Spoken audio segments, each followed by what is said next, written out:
4 जुलाई 2025 की बात है। कर्नाटक प्रदेश का एक जिला लगता है दक्षिण कन्नड़, और इसी दक्षिण कन्नड़ जिले का एक स्थान लगता है धर्मस्थला, जहाँ पर एक व्यक्ति जिला एसपी के नाम पत्र लिखता है, और उस पत्र में वो लिखता है कि जो धर्मस्थला में एक मंदिर है श्री मंजुनाथेश्वर मंदिर, जहाँ पर मैं 1995 से सफाई कर्मचारी के रूप में काम किया करता था, और जो अपने काम के दौरान मैंने यहाँ पर सैकड़ों लाशें दफनाई हैं, और उनमें ज्यादातर लाशें महिलाओं और लड़कियों की हुआ करती थी। उन महिलाओं और लड़कियों की लाशों को देखकर साफ पता लगता था कि उनके साथ दुष्कर्म जैसी वारदात की गई है, क्योंकि उनके तन पर कभी भी कोई कपड़ा नहीं हुआ करता था। बाई चांस किसी के ऊपर अंडरगारमेंट्स जरूर मुझे मिलते थे। जैसे ही ये पत्र जिला एसपी को मिलता है, सोशल मीडिया पे और समाचार पत्रों में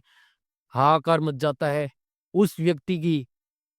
गवाही के ऊपर इस जगह की छानबीन की जाती है, और उस व्यक्ति को उस जगह लेकर जाया जाता है जहाँ पर उसने वो लाशें दफनाई। वहां जाकर वो व्यक्ति 13 जगहों को चिन्हित करता है और बताता है कि इस जगह मैंने लाशें दफनाई हैं। जब उन लाशों को निकालने के लिए खुदाई स्टार्ट की जाती है, तो 2 दिन की खुदाई के अंदर जब कुछ भी नहीं मिलता, तो उस व्यक्ति को शक की निगाहों से देखा जाता है। और जब तीसरे दिन की 31 जुलाई को उस जगह की खुदाई की जाती है, तो वहां पर इंसानी हड्डियां और कुछ अवशेष मिलते हैं, जिनमें 25 हड्डियां और 5 दांत, 2 जबड़े मिलते हैं। उसके बाद 1 अगस्त की रात थी, जो एक टीम बनाई गई थी इस जांच के लिए, एसआई टीम। उसके अंदर 20 लोग जो बड़े अधिकारी, बड़े ईमानदार बताए जा रहे थे, एसआईटी टीम का गठन किया जाता है, और वही टीम इस केस की जांच कर रही है। इस टीम का नेतृत्व प्रणव मोहंती कर रहे हैं। इन सभी का इसी बेल गाड़ी इलाके के अंदर एक जो टेम्परेरी जो कैंप लगा हुआ है, जो दिन के अंदर ये सभी लोग इन लाशों की खुदाई के लिए साथ में काम करते हैं। जो गवाह है वो भी इसी टीम के साथ में रहता है, और रात के टाइम जैसे ही रात होती है, वो सभी लोग उस गवाह को अपने साथ ही वहाँ कैंपों में रखते हैं। इसकी वजह उसकी सुरक्षा और उसकी सिक्योरिटी को भी देखा जाता है कि इसे कोई किसी तरीके का नुकसान ना हो। लेकिन 31 जुलाई को जैसे ही उस दिन कुछ लाशों के सबूत मिलते हैं, यानी कि गवाह की सच्चाई थोड़ी सामने आती है, तो 24 घंटे भी नहीं बीते थे कि जो 1 अगस्त की रात को एसआई टीम के अंदर ही एक इंस्पेक्टर लेवल पद का एक व्यक्ति होता है, जो इस गवाह को धमकाता है, कहता है उसे एक अपने रूम में एक बंद कमरे में लेकर जाता है, और उसे धमकाता है, उसे कहता है कि जो केस जो तुमने बयान दिए हैं उन्हें वापस ले लो, जो केस तुमने किया है उसे वापस ले लो, और उसके लिए बोल दो कि ये सब मैं किसी के बहकावे में आकर मैंने ये सब किया है, और ये किसी और पे इल्जाम डाल दो। जब तुम अगर तुम ऐसा नहीं करोगे, तो इसका इल्जाम जो इसका जो अंजाम होगा वो बहुत बुरा होगा। तुम जल्दी जेल जाओगे और हमेशा के लिए जेल में ही सड़ोगे। साथ में यह भी कहता है कि तुम मोबाइल पर अपना बयान दे दो और किसी और पर ये सारा इल्जाम डाल दो, किसी के बहकावे में आकर तुमने ये सब किया है। अब उसमें कह दो कि मुझे किसी ने धमकी दी थी। तब एसआई टीम की जांच कर रही, अब आप ही बताइएगा कि जो एसआई टीम जांच कर रही है, सच्चाई सामने लाने के लिए कोशिश कर रही है, और उसी एसआई टीम का जो बड़े ईमानदार और बड़े अधिकारी बताए जा रहे हैं, उसमें से एक इंस्पेक्टर रैंक का एक अफसर जो इस गवाह को इस तरह से डरा रहा है, धमका रहा है, तो फिर केस की जांच क्या होगी। एसआईटी टीम को एक लेटर मिलता है, और ये लेटर जो गवाह होता है, जो नकाबपोश जो इंसान होता है जिसने ये सारी बातें बताई है कि मैंने अपने हाथों से सैकड़ों लाशें दबाई है, इस गवाह का एक वकील होता है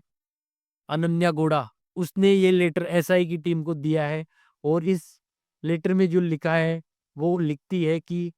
इस गवाह का फेक नाम बीमा है, क्योंकि जो गवाह की सच्चाई को पहचान को छुपाया जा रहा है ताकि उसको कोई नुकसान ना हो। आगे वो कहती है कि इस गवाह को अभी अभी इस गवाह ने मुझे बताया है कि इसे किसी इंस्पेक्टर लेवल के जो एक ऑफिसर हैं जिन्होंने इसे धमकाया है। लेटर में लिखा है जो लिखा है मैं वो पढ़कर बताता हूँ आपको। 1 अगस्त की रात को मंजूनाथ गौड़ा, एक पुलिस ऑफिसर ने हमारे गवाह को यानी कि भीमा को एक बंद कमरे के अंदर ले जाकर उसे धमकाया जाता है, उसे डराया जाता है। मंजूनाथ गौड़ा कहते हैं उसको कि हमारे एक्स गवाह को कहता है कि तुमने जो ये गवाह दी है, तुमने ये जो केस किया है, जो सारा बखेड़ा किया है कंप्लेंट करके, तुम्हें जल्दी ही जेल जाना पड़ सकता है, लंबे समय के लिए तुम जेल के अंदर रहना पड़ सकता है और जल्दी ही पुलिस तुम्हें गिरफ्तार कर लेगी। मंजूनाथ गौड़ा सीधे सीधे उसे उसे कहते हैं कि जो कंप्लेंट तुमने की है इसे वापस ले लो, वरना इसका अंजाम बहुत बुरा होगा। तुम फोन के ऊपर अपने बयान दे दो और फोन पर ये सारे इल्जाम किसी और पर डाल दो, कह दो कि ये सब मैंने किसी की धमकी के चलते, मैंने किसी के बहकाव में आकर ये सब बयान दिए हैं और अपने बयानों को वापस ले लो। मंजूनाथ गौड़ा को एसआई आगे जो वकील साहिबा होती है, जिनका नाम अनन्या गौड़ा होता है, वो एसआईटी टीम से निवेदन करती है कि जो आपकी एसआईटी टीम के अंदर जो मंजूनाथ गौड़ा इंस्पेक्टर लेवल के जो व्यक्ति हैं, उसे उस टीम से बाहर किया जाए, वरना किस तरीके की कोई जांच हो पाएगी, जांच में कोई भी काफी रुकावटें आएंगी। अब आप ही सोच सकते हैं कि जिस गवाह के बयान के ऊपर ये सारी जांच हो रही है, जिस गवाह ने इतना बड़ा बयान दिया है कि मैंने अपने हाथों से सैकड़ों लाशें दफनाई है, उसी गवाह को जब धमकाया डराया जा रहा है, उसी के बयान पर जब इतनी बड़ी कार्रवाई की जा रही है और उसी गवाह को जो टीम उसकी जांच कर रही है, उसी टीम का अगर कोई बड़ा अधिकारी इंस्पेक्टर लेवल